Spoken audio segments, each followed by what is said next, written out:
देश भर में मौसम ने एक बार फिर विनाशकारी रूप अख्तियार कर लिया है, जिससे पहाड़ों से लेकर मैदानों तक जनजीवन अस्त व्यस्त हो गया है।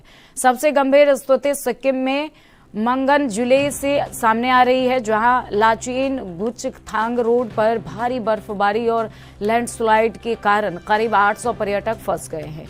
तरुमचू के पास सड़क पर बड़ी बड़ी दरारें आने से संपर्क कट गया है, जहां आज सुबह से ही सेना और प्रशासन का रेस्क्यू ऑपरेशन युद्ध स्तर पर जारी है। दूसरी ओर उत्तराखंड के उत्तरकाशी और हिमाचल के लाहौल स्पीति में भारी बर्फबारी हुई है, जिससे तापमान में भारी गिरावट दर्ज की गई है। हालांकि शिमला, कुल्लू और मंडी जैसे इलाकों में ओलावृष्टि से सेब की फसल को भारी नुकसान पहुंचा है, जिससे बागवानों को चिंताएं बढ़ाई गई हैं।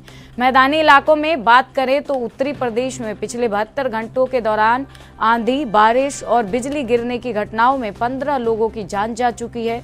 कानपुर, मथुरा और संभल समेत 11 जिलों में रविवार को ओले गिरे और आज भी रुक रुक कर बारिश का दौर जारी है।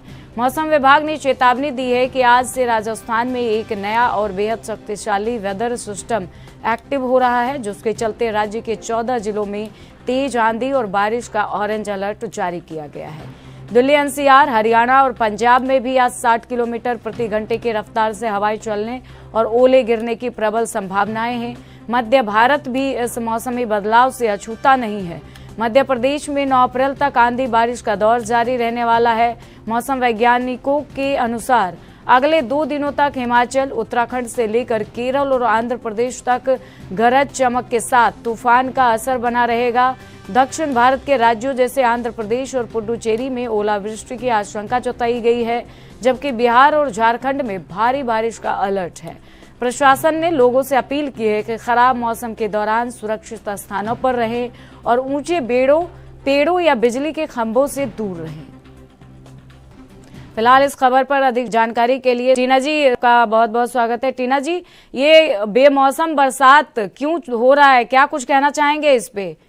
क्योंकि ये समय तो है नहीं बारिश ओले की, इससे फसलें भी खराब होगी, लोगों का भी बहुत नुकसान हो रहा है, जान माल का भी।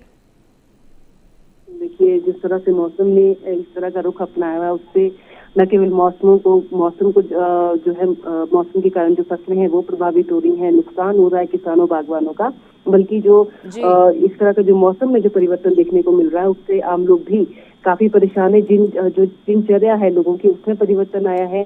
और जिस तरह से अप्रैल तक थोड़ा सा मौसम जो है हिमाचल में खुल जाता था, गर्मी का एहसास होने लगता था, वो इस बार बिल्कुल नदारद है। बिल्कुल तापमान जो है बिल्कुल गिरा हुआ है यहाँ पे, और उसके कारण जो है बेहद मुश्किलों का सामना हिमाचल के लोगों को करना पड़ रहा है। और यहाँ पे तो देखिए ओलावृष्टि भी बहुत ज्यादा हुई है और कई जिलों में, कई इलाकों में तो ऊपरी इलाकों में बर्फबारी ताजा हुई है, जिसके कारण एकदम से जो हम ये कह सकते हैं कि बेमौसमी जो इस तरह के जो बरसात है, जो इस तरह का मौसम है, उससे लोगों में भी वायरल इन्फेक्शन देखने को मिल रहा है।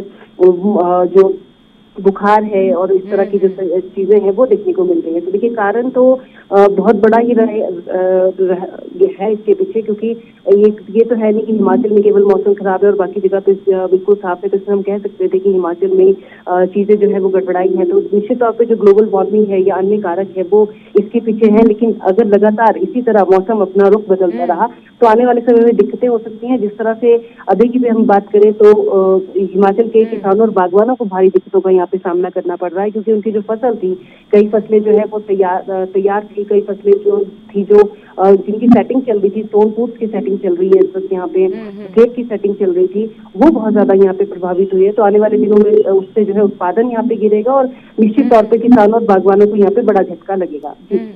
कई लोगों की मौत भी हुई है इसमें, क्योंकि बताया जा रहा है, देखिए जिस ओलावृष्टि और बिजली गरज की वजह से मौत भी हुई है। जी धन्यवाद टीना जी आपका जानकारी साझा करने के लिए।